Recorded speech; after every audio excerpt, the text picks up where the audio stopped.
Divine punishment through natural calamities or subjugation by companions. When you read the Quran, you cannot miss an expression of the Quran, which is Sunnatullah. Now the interesting thing is that the word, the expression Sunnah, as is known to us Muslims, is not what the Quran means when it uses the word Sunnah. We by Sunnah normally mean Sunnatu Rasulillah, the Sunnah, the religious practices of the Prophet, may God's mercy be on him. But the Quran mentions Sunnatullah, the practices of the Almighty. That is, God Almighty has declared that He has certain policies, which the way God has always dealt with whatever He has done in this world, those practices are consistently applied. One of those practices, one of those Sunnatullah, the Quran mentions is that whenever God sent, and I'm using the past tense because there are no further prophets coming, whenever God sent His messengers, Rasul, to this world, inviting people of a particular nation, and the nation rejected their messenger, that nation met with God's punishment in this very life. This is one of those sunnahs which the Quran mentions never gets violated. So we read in the Quran over and over again these stories of messengers. By the way, when I am using the expression messenger, I am actually translating Rasul. There is another word, Nabi, which people can translate differently, but I translate it as prophet to distinguish it from Rasul. What is the difference between a Nabi and a Rasul? All humans, all men, whom God chose to communicate, deliver His revelation to them, for them to deliver that message to the people, all such chosen men are called Nabi, the plural of which is Anbiya. Within this superset, call it, of Anbiya, there is a subset called Rasul, the plural of which is Rusul, which I translate as messengers. In other words, all Rasul, all messengers are Anbiya, prophets, but all prophets are not necessarily Rasul. Rasul or messengers are a small subset of Anbiya. If the Hadith tradition which refers to this particular understanding is correct, then there were 124,000 prophets, Anbiya, from within which there were 313 Rasul, messengers. What is the difference? It's one of those unfortunate things that have happened, wherein our textbooks carry a certain understanding of what a Rasul is as against a Nabi. And once something finds a place in a textbook, and I've seen that not just textbook, once a concept finds a place in a book, printed book, somehow many people have this understanding that this is the final word, even though it's just a way of communicating. Normally I have seen that people think that the prophets who received God's books in Sharia are Rasul. I mean, if you read the Quran, that's not true. I mean, Dawood alayhi salam had a book, Zabur, but he was not a Rasul.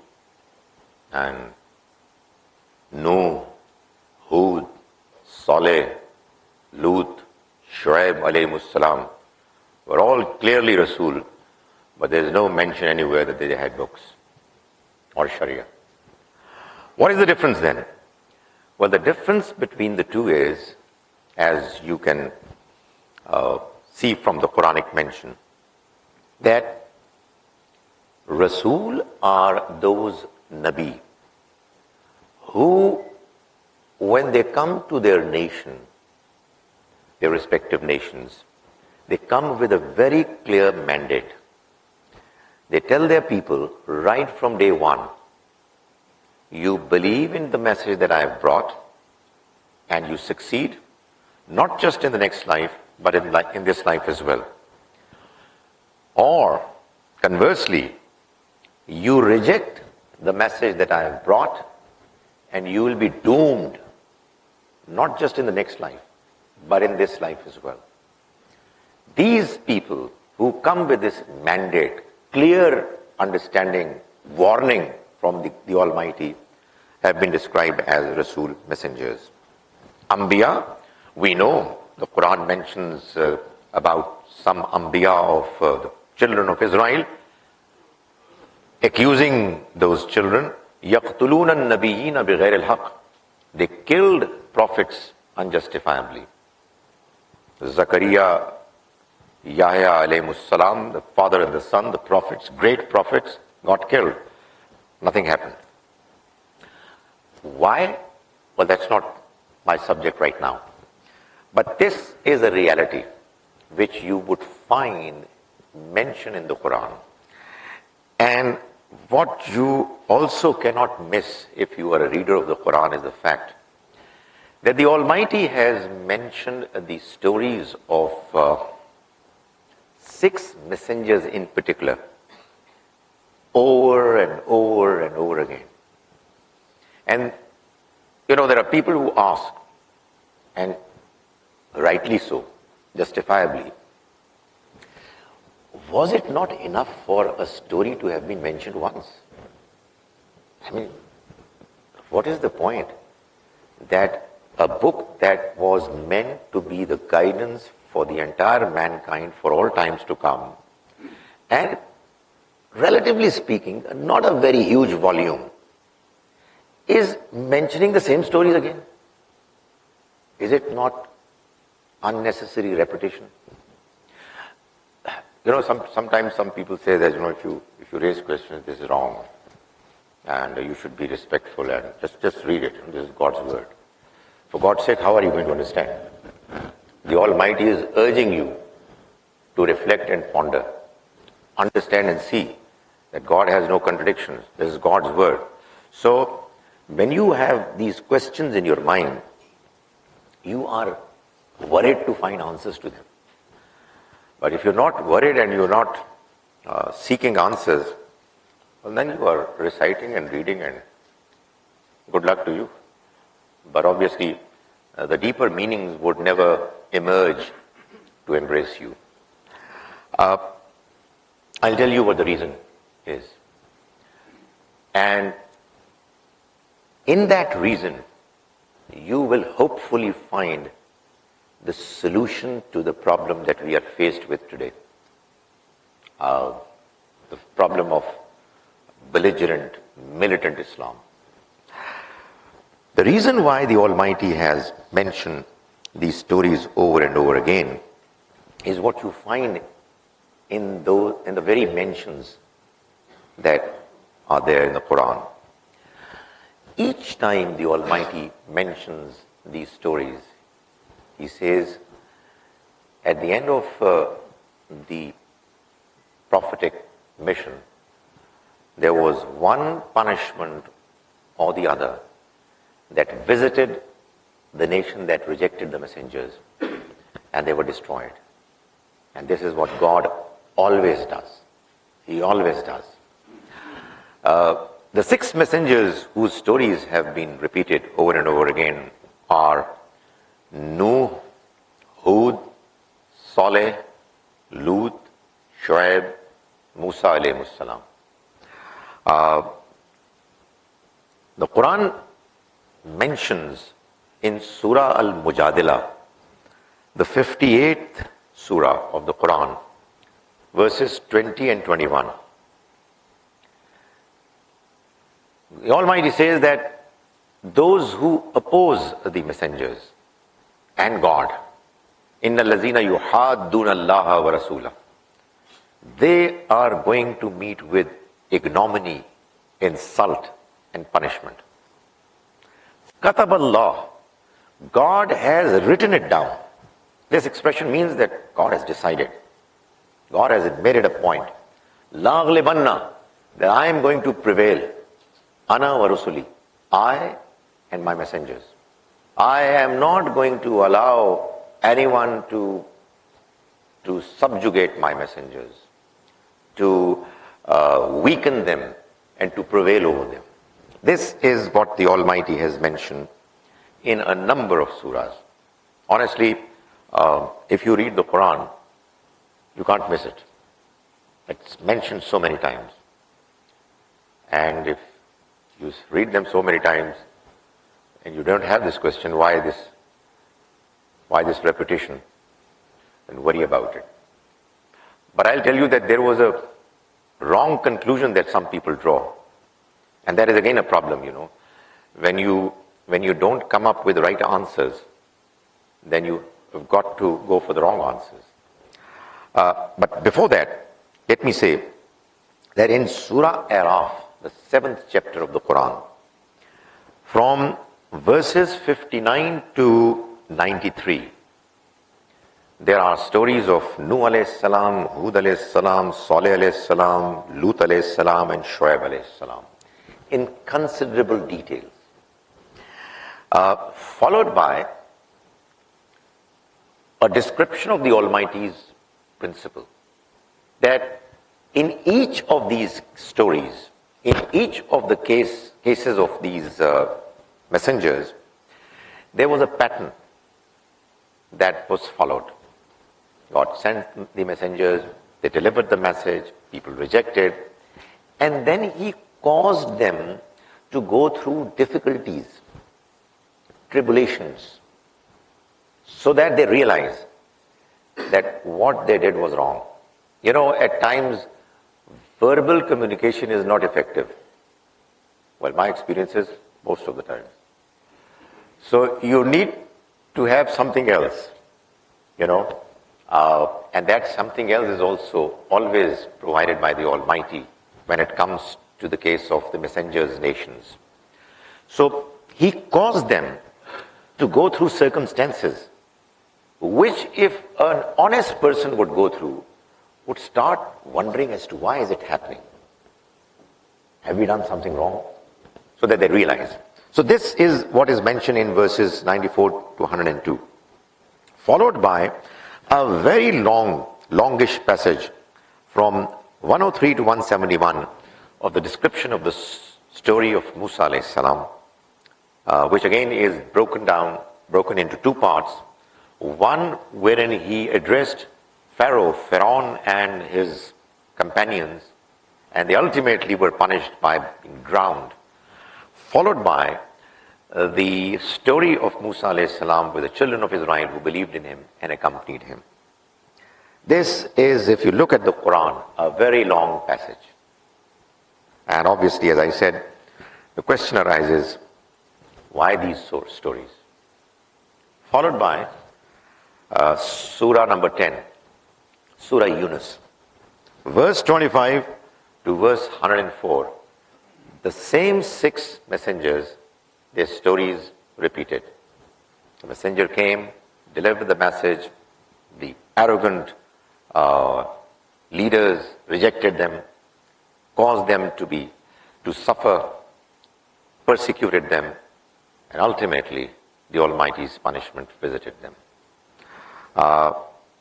26th chapter, Surah Shu'ara, verse 10 to verse 191. The same theme, except for the fact that there is one prominent addition, which is the addition of Ibrahim alayhi salam. Quite often there are people who think that his nation never got the ignominy of being punished. But the Quran mentions that it happened. It is another matter that the Almighty chose not to mention that punishment in detail, as He has mentioned in the case of the other 6 nations. Followed by Surah 29, Al-Ankabut, where the Almighty mentions these stories from 14 verse to 40. And in verse 40, the Almighty has summarized the different forms of punishments that were utilized, employed by the Almighty to get rid of the nations who arrogantly spurned the message of the Almighty that came to them through messengers. Storms of stones, blasts from the sky, earth swallowing, and people getting drowned. So these were some of the forms of punishment that these nations faced. Followed by another surah, a relatively smaller, shorter surah, Surah Al-Qamar. If some of you are familiar with the Quran would know that there are some surahs that have verses which are repeated. The most prominent amongst them is Surah Rahman. فَبِأَيِّ آلَاءِ رَبِّكُمَا تُكَذِّبَانِ. But there is another prominent surah, which is Surah Al-Qamar, which, relatively short surah, has a verse repeated 4 times. وَلَقَدْ يَسَّرْنَا الْقُرْآنَ لِلذِّكْرِ فَهَلْ مِن مُدَّكِرٍ.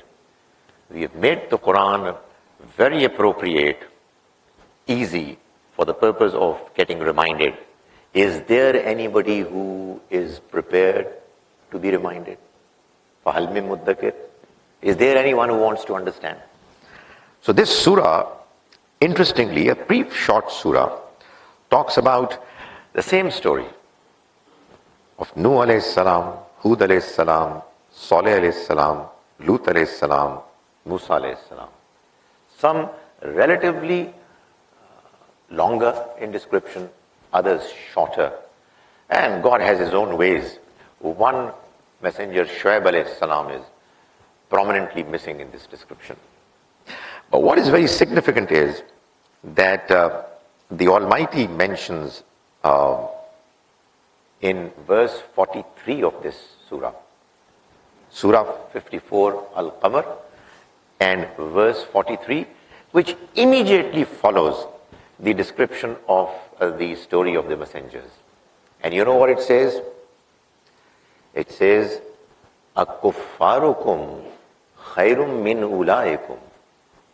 Believers, are your unbelievers, kuffar, any better than their predecessors, the earlier ones? أَمْ لَكُمْ بَرَاءَةٌ فِي الزُّبُرِ. Or do they have immunity in scriptures? You get the point? The Quran is saying that while the people who rejected the message coming to them through their messengers from God, they were punished in one form or another.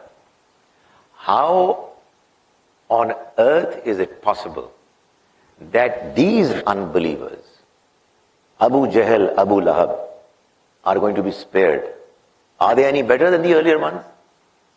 Or do they have immunity written in some scriptures that even though the earlier people who rejected the messengers were destroyed, these people are not going to be destroyed? No, that's not the case. They're going to be destroyed. Why? Because God is consistent. And that is what actually gives us a clue to know why the Quran repeats these stories over and over again. Why? Because there was a nation that was about to be destroyed. The Almighty, the kind, the merciful, wanted them to be warned enough for them to rescue themselves from the imminent danger of punishment. So it is as if he is urging them, don't go there. Stop there. Don't you know? It has happened so many times before. You know those stories. In some of the cases, you go past those places where the destroyed ruins of those nations you can witness. And yet you are not opening your eyes. This is what the Quran is telling to the people of Mecca and its surroundings, urging them to believe and warning them that if they don't, they'll have to face the consequences. And they and only they are going to be blamed for it. This is what the Quran has mentioned in its text regarding the nations that are visited by the messengers. As I mentioned in the earlier part of this presentation, in Surah Al-Mujadilah, the Almighty has mentioned the rule, the principle, the detailed description of which are these stories. You know what the Quran says about itself? The style of its presentation. The Quran says it's a book, uhkimat ayatuhu, thumma fussilat. The Quran is a book whose verses are muhkam, brief, comprehensive, like precis, you know. And then they are uhkimat fussilat. They are described in detail. Min ladun alimin hakim. From the one who is knowledgeable, from the one who is wise. And you know, that makes you clear in your understanding that the same principle which was mentioned in brief is described in detail. It is as if you have been given the experience of a seed, and then you also see the trunk and the tree and the branches emerging from it. That's what the Quran is. You read it, you understand it, and you start loving it. And you start telling yourself, my goodness, oh God, this is from you. Nobody else can do it. So the principle that the Almighty mentioned was, Katab Allah, God has written it down. La ghlibanna, I am going to dominate. Ana wa rusuli, I and my messengers. And the details of which are mentioned in the stories that he narrated. But as I said, one mention should have been enough. But no, it wasn't a mention of law. It wasn't that the Almighty was just mentioning that, for example, you have to punish the thieves. It was a mention of a reality that, if not properly appreciated and realized, would have caused a nation to be destroyed. So that nation was warned over and over again, and the end result is that we find that the Quran is replete with these stories, at times in detail, at times briefly, so that if on one occasion you miss it out, on the other you get it. You know, it quite often happens that we're not very attentive sometimes. So a different style, a different way of presentation might appeal to you.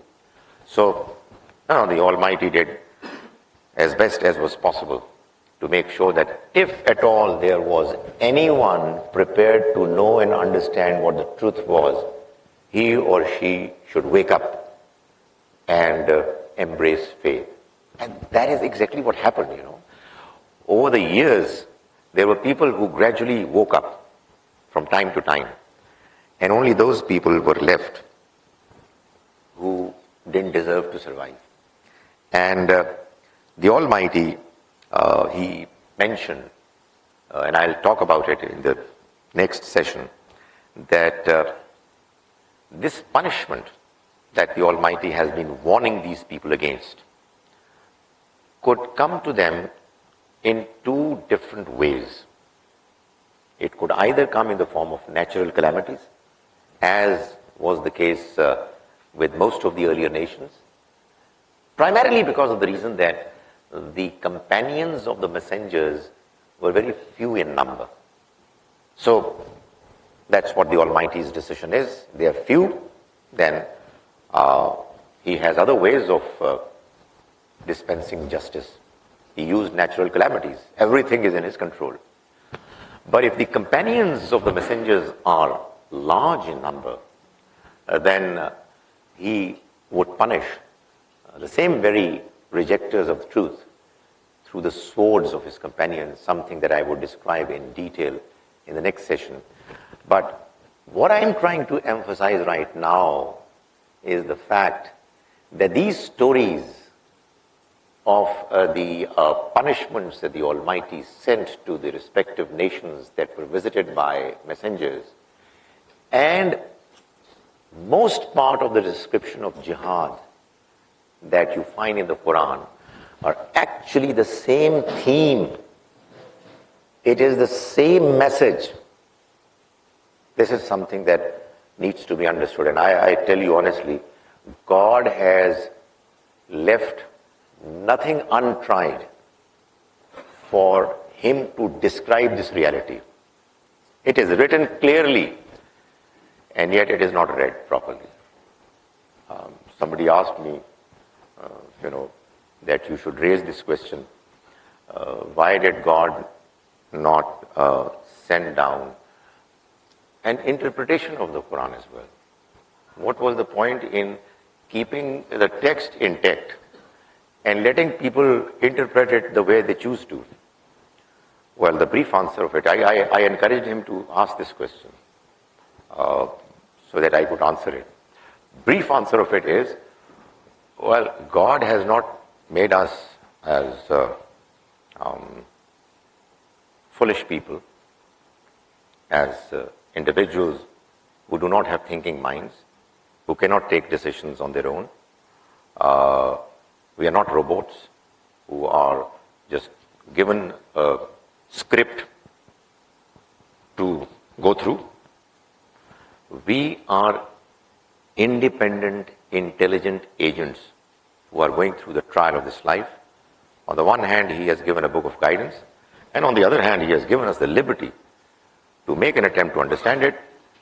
You want to understand it properly, you will make an attempt, and you will keep doing it as best as you can.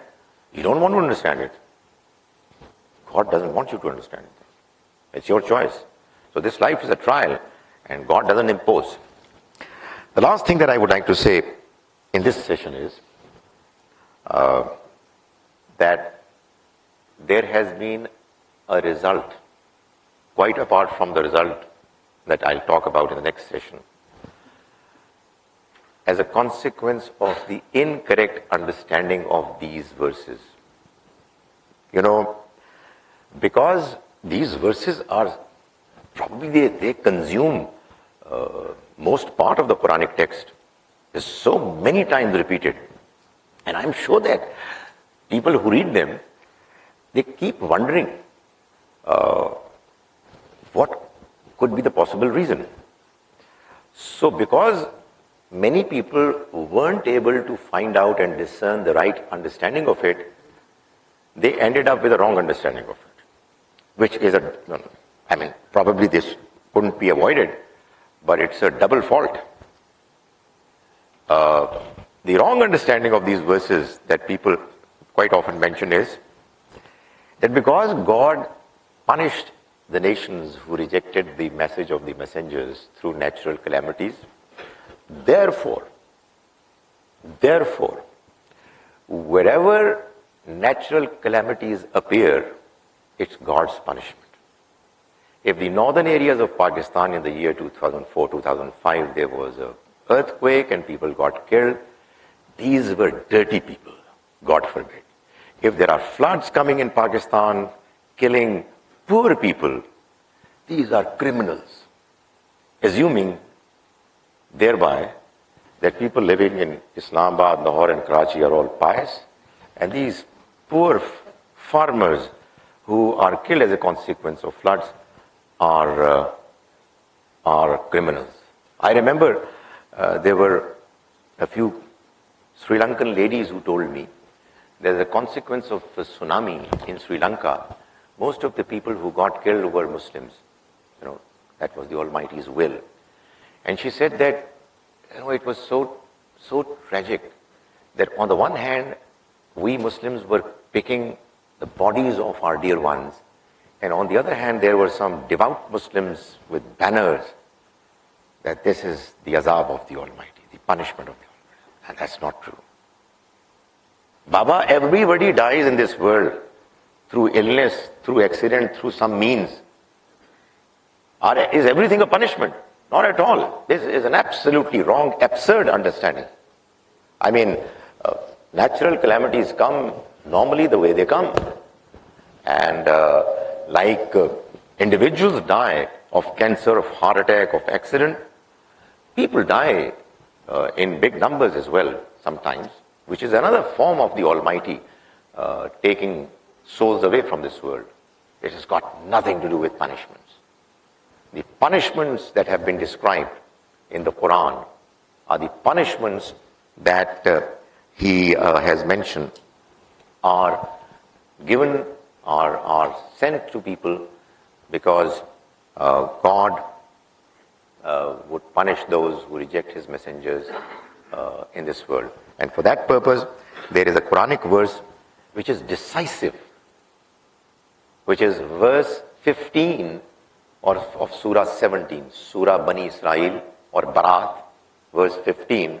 The Almighty says, وَمَا كُنَّا مُعَذِّبِينَ, and we never send azab, punishment, hatta nab'atha rasula, until such time we send a messenger. The Quran is absolutely clear. That is, if there is a calamity which comes without a messenger delivering the message of God directly preceding it, then it is one of those things that keep happening in life. There are trials and tribulations of good times and of tough times that we all go through. But punishment has got to be preceded by a message getting delivered in unmistakable way, which enables the addressees to know that the truth is there for them to accept, and yet they don't accept it. So what I have tried to put across in this session is that the Almighty has a law which he has mentioned in the Quran again and again, which says that if his Rasul messengers come with his message to a nation and the people reject that message, then the nation is going to be punished, eliminated from the face of this earth through one way or the other. In most cases, it was done through natural calamities, but it is also possible to happen through the military might of the companions of the messengers. Just one last point that came to my mind, that it is not just the companions of the last messenger, may Allah's mercy be on him, who were required to eliminate people as a punishment of the Almighty. In the case of Musa alayhi salam also, you find in the Quran and you find in the Bible as well, that when some of them committed practical apostasy, they started worshipping a calf in the absence of Musa alayhi salam. The punishment that the Almighty announced for them was, uqtulu anfusakum, kill your own people. And it's mentioned as something like 3,000 people who were killed, belonging to the children of Israel. Why? Because of the same rule. When the messenger is there, and you have received the message of God through the messenger directly, and then you disbelieve, then you don't deserve to survive anymore. You are killed as a punishment, either through natural calamities or through the swords of the companions of the messenger. May the Almighty enable us to understand the Quran properly. So first question is, you have clearly differentiated between Nabi and Rasul. I would like to understand where in Quran this clear differentiation is mentioned about Nabi and Rasul. You see, the messengers that I have talked to you about, they have all been described as Rasul, right? And as a reader of the Quran, you wonder, why is it that the same people belonging to the same category have been given two different treatments? And the Quran is, as I said, replete with these stories. But I also mentioned the verse 20 and 21 of Surah Al-Mujadila, that God has made this principle and has promised about Rusuli. It didn't say about Ambiyai. So, the Quran talks about it and explains it in such detail that you just simply cannot miss the point. And I also mentioned the fact that, on the contrary, we have at least two prophets mentioned who actually got killed. And no mention of any retaliation from the Almighty. So my answer is that, well, there is a mention in the Quran clearly about Rasul, and the entire Quran, when you read it, you would find that the other category of Anbiya have not been given, call it, the same privilege. So when you have a question regarding Quran or religious concept, you just read the Quran and find out as to what message is emerging. I don't see anything different emerging. And the Quran mentions it in words, and it mentions it through examples. Okay, and second question is, you also mentioned about kuffar, non-believers. I would also like to understand, in the context of Quran, the differentiation between kuffar, non-believers and non-Muslims. All right. You see, the Quran, again, is free from contradictions. That's the key. Is very clear about the fact that a kafir is a person who knows what the truth is and yet insists on rejecting it. And only God can tell who knows it and rejects it, and who rejects it because he doesn't know it properly. Therefore, it is only God and His messengers who can declare a person or a group of people kafirs. One of the campaigns I would want to launch is to clarify that we have no business whatsoever to declare Muslims as kafir. Because kafir is an expression which the Quran has used to mean people who are ulaika hum sharrul bariya, worse than beasts. Kuffar, innal lazina kafaru min ahlil kitabi wal mushrikina fi nari jahannam khalidina fiha ulaika hum sharrul bariya. Imagine we Muslims believing that all those who are not Muslims are worse than beasts. And you living in this country and dealing with your fellow Australians in that manner, either you will hate them and your hatred would be on your face and in your attitude, or you will behave hypocritically. You will deal with them nicely, but deep inside you will imagine that you're dealing with those who are worse than beasts. But there is a greater problem. This is a problem of our conduct. There is a bigger problem. And that problem is the Quran's own claim to be from God. Because if every non-Muslim is a kafir, then there has to be a contradiction in the Quran. Because the Quran, in some passages, is lavishly praising some non-Muslims.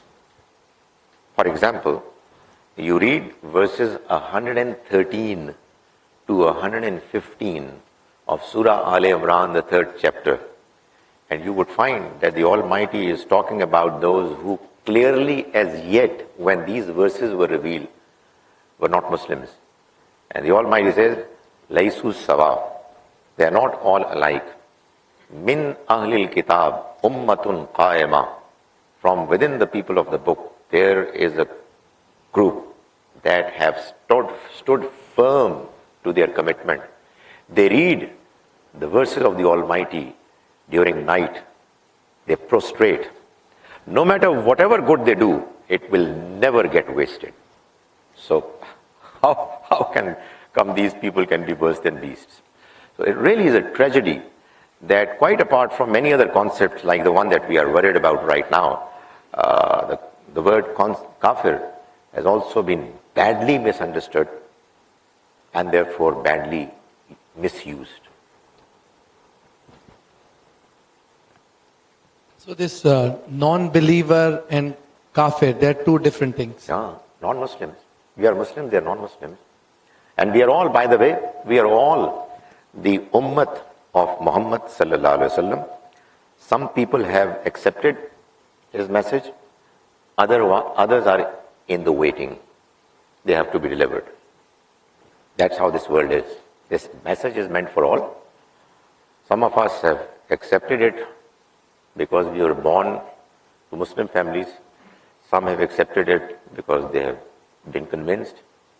And some are still to accept because they have not been properly reached.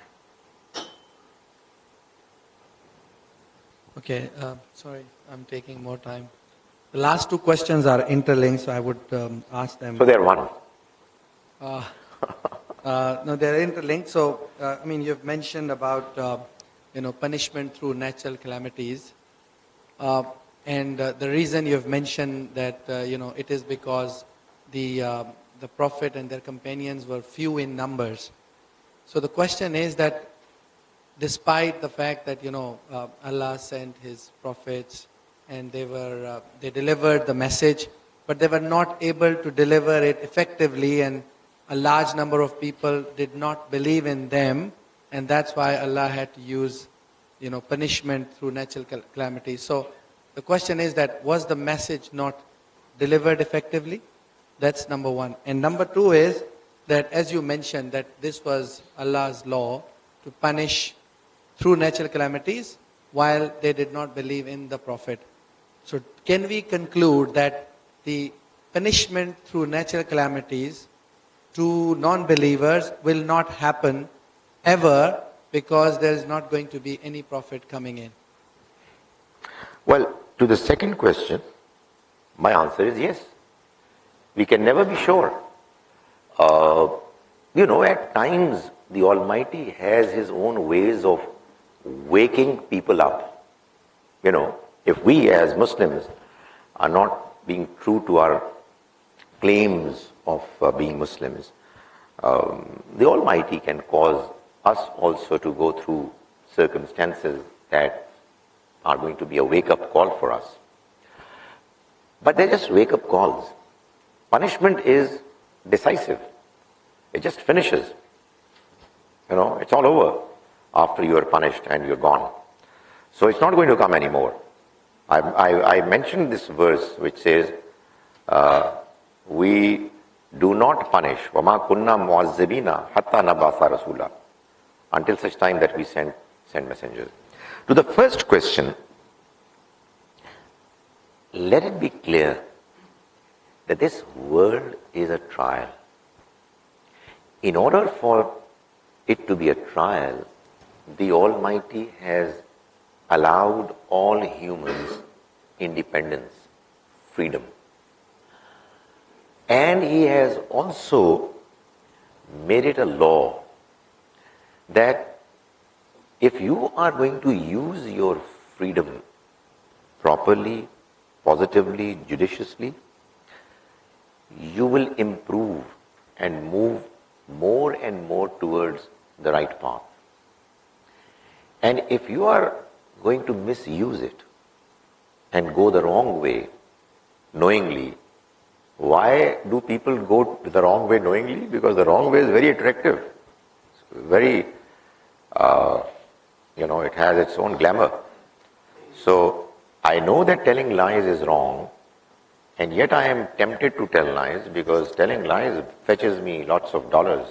Australian or American or Canadian, forget about it. They fetch us money, So people do things wrong knowingly, and they drift away from the right path. It has got nothing to do with effective or ineffective preaching. The most effective of the preachers, who the prophets were effective only when the other side, the receivers, were open and willing. And God has mentioned it again, over and over again, that if there are people who are not interested, then God is never ever going to allow them to know the truth. That's what He has decided, because this life is a trial wherein He is picking those who are going to be eligible to enter the paradise. This choice, that this selection that the Almighty is going through, is purely on merit. And your fate has been given in your hands. You have been allowed the freedom to decide as to whether you want to go one way or the other.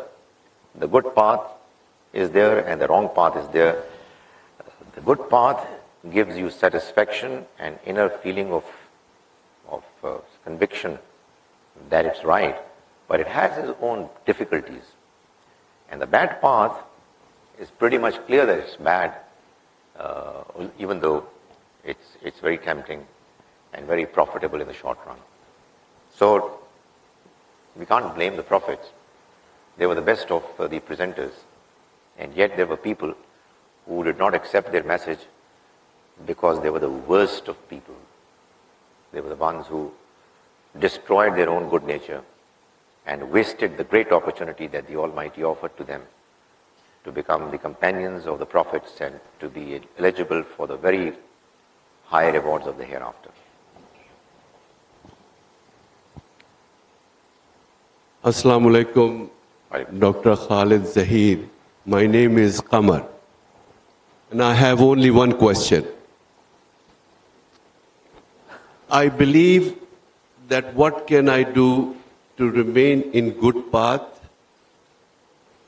and what only because that's what I intend to do, whatever I feel that is a good thing, as you said, that a good path is something which actually gives you a very, adopting good deeds is give you the very good sense of feeling here even while we are living here.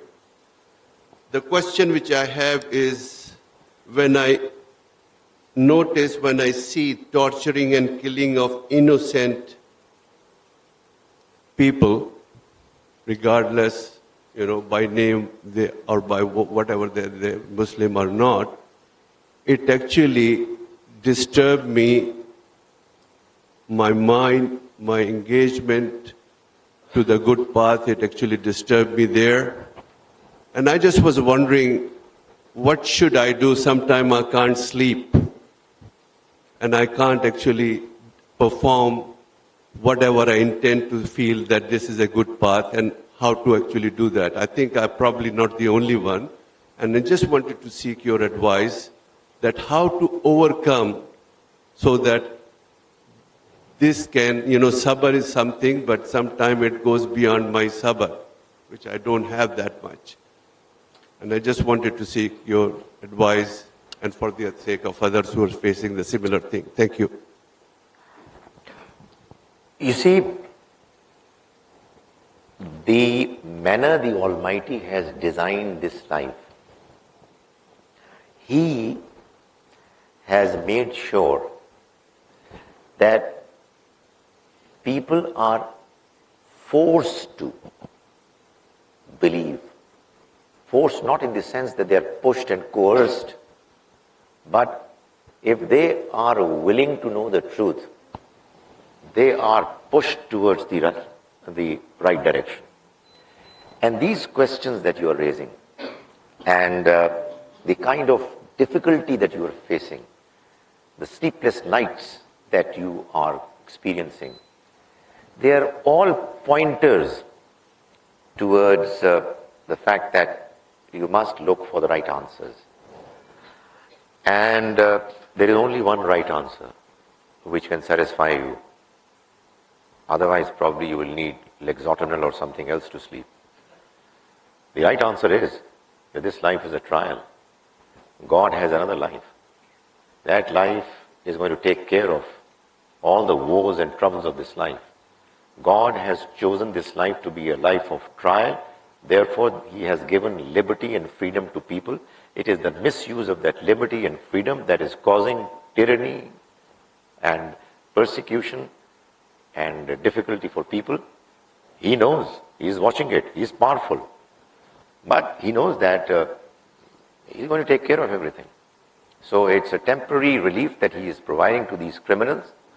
But He's promising that as soon as the trial of this life is going to be over, the problems are going to be over.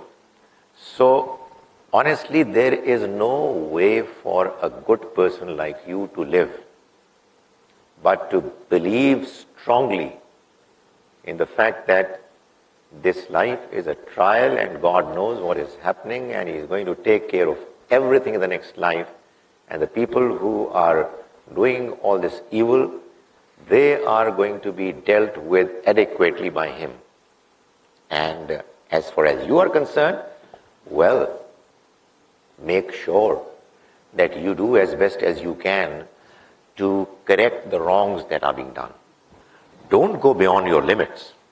Don't exceed your boundaries. But be absolutely sure that what troubles you troubles God even more. He is more sensitive, more caring, more loving than all of us put together. And yet, He is not taking action. Why? Because He knows that everything is in His control. Where would these people go? They're going to go back to Him. And then there will come a day when He will make sure that the woes of those who were tortured are adequately compensated for. Honest to God, there is no other answer. So what I'm saying is that what troubles you is your good nature, sensitive nature. And what troubles you is actually an opportunity from God for you to come close to Him. You said one question, you actually asked two questions. Now I come to the first question. How can we be good? Well, you can be good by first and foremost intending to be good.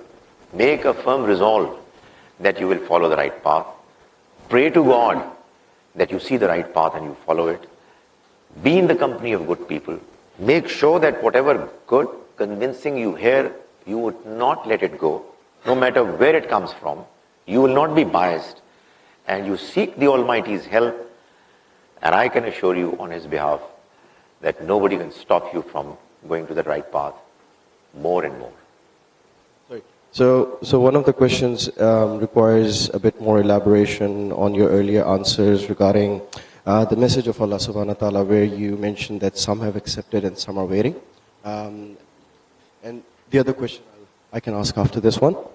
So with regards to your earlier answer on the question raised by a person over there, stating that about kuffar, you specifically mentioned, well, there are only two sides of this coin, where some have accepted the message while others are just waiting for acceptance. If we look at the Quran, there is a more further classification of these people who are waiting in terms of specifically talking about what attributes, what are the behaviors of these people who are waiting, The common attributes that Allah subhanahu wa ta'ala talks about in the Quran is about people who create mischief and who are arrogant on the land, and people who cause corruption on the land, and specifically talks about that there's no guidance, and whomsoever Allah subhanahu wa ta'ala guides cannot be misguided, and whomsoever He misguides cannot be guided. So, so your narrative on this piece, is it conclusive, stating that just some have accepted and some are waiting, or does this give a balanced approach to this entire question of kuffar? Okay, I do admit that it wasn't a thorough answer. The idea that I was presenting was the message to us Muslims. Since we do not know what's happening inside an individual's personality, we should assume all are good and should concentrate on delivering the message. Umar the Great was an ardent enemy of the message for the first 6 years of the prophetic mission, and then got converted. Khalid bin Walid, the great warrior, the sword of God, fought against Islam and the messenger and converted. So since I do not have the facility of peeping into the hearts of people, I just see what they do. I was just saying that there are only two categories of people as far as the message is concerned. Some have accepted, others are waiting. However, you are right. Let me say that within those who have accepted are the people who really are wicked, cunning, corrupt, and don't deserve anything, which the Quran has mentioned. And the attributes that the Quran has mentioned about the kuffar are the very attributes that these so-called believers have in them. While on the other hand, there are non-Muslims who've got attributes of the very good people who deserve to have faith in them. Let's not get into that kind of a debate, because in my opinion, it's none of our business. It is God who decides as to who is to be guided and who is to not be guided. And as far as those people are concerned who are interested in delivering God's message, they should focus their attention on presenting it properly, intelligently, responding to whatever questions, objections are being raised, and doing it patiently, as the Prophet, may God's mercy be on him, did. What I am trying to clarify in these sessions is that is what the Prophet did. However, he did one thing more, which is he fought against some non-Muslims. I am trying to clarify that part of his mission was era-specific. It had a cause, which cause ended with him, because he was a messenger of God, and those who opposed him and became his enemies beyond a certain deadline, they were annihilated. What I am pleading is that the Muslims who believe that part of his mission is to continue even now, they are badly mistaken. And I'm trying to clarify it through the Quranic verses that part is not applicable anymore, not because of my wish, but because of clear statements in the Quran. Okay, cool. Thank you for that clarification. I believe what you're trying to say is the actions that have been specifically described in the Quran in terms of results and actions that came out from a particular time and era. Those actions and results are not supposed to be repeated, as opposed to the central theme of the actions and results does carry on. But moving past this bit, which I believe you have clarified very well, we do see that the Quran is obviously, we believe that Quran is supposed to stand the test of times. Is there a specific way to identify which age and space we're in? if we can identify the central theme of our age and time. Right. You see, this obviously is a challenge which every student of the Quran has to face. And what I have tried to mention right from the beginning, that there could be other principles too.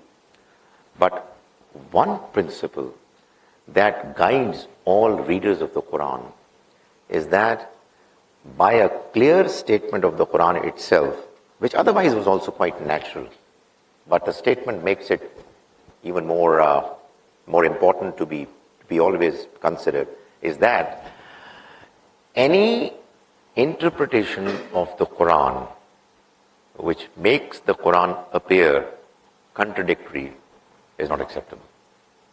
So whether a part of the Quran is applicable for now and for all times, or whether it is not, has nothing to do with my or anybody else's wishes and desires. It has got to do with a very serious, deep, critical understanding of the Quranic message in the light of the principle that the text itself has given to us. I and you can disagree on it, and obviously it's quite natural, but we should endeavor to have a dialogue with a sincere desire to bring out the correct meanings of the Quran. If I have a certain result which I have already decided is the only result acceptable to me, I can't talk to you. I will not be sincere. So obviously as people who are not prophets, not receiving any revelation, will continue to understand each other and hopefully improve. But as I said, this one principle to me is the most significant. The Quran doesn't contradict itself. Thank you for that.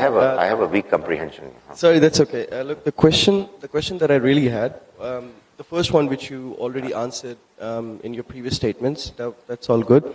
The question that I really had was, is there a specific way to identify the age and space we are in at this particular point? Like we've moved on, like over thousands of years, we as human beings have moved through different age and space. In each age and space, we've dealt with certain ways of life and certain problems and scenarios which we have dealt with.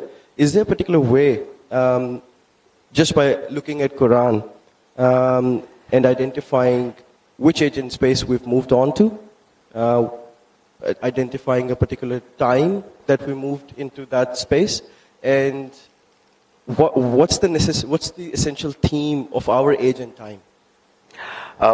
Well, my very ordinary understanding is that the Quran, from the day it was completed in its revelation till the day of judgment, is God's guidance for the entire mankind, but guidance in religion, in the specific areas where God has guided us, and He has left a vast territory of understanding, of application, unexplained. Why? Because apart from the Quran, He has also given humans intellect, experience, and collective understanding. So, the person who claims that the Quran is a guidance for all times to come in every aspect of life carries the burden of answering your question. My claim is that it is God's word applicable for all times to come, and it has its own jurisdiction. It has its own territory of application.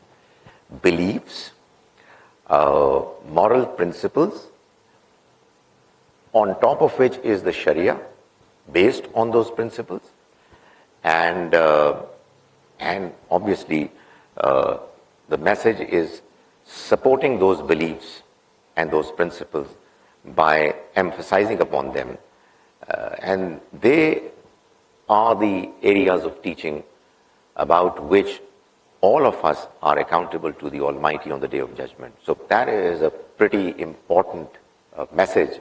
But as far as this age is concerned, whether we should go to the moon or Mars or not, well, he has left it to the intelligence and discretion of humans to decide on the basis of the morality that they already have inside their conscience, and obviously on the basis of the principles that we understand from the Quran, about which we can always talk as to whether a certain principle is applicable to a certain point or problem or not, which obviously needs to always be debated.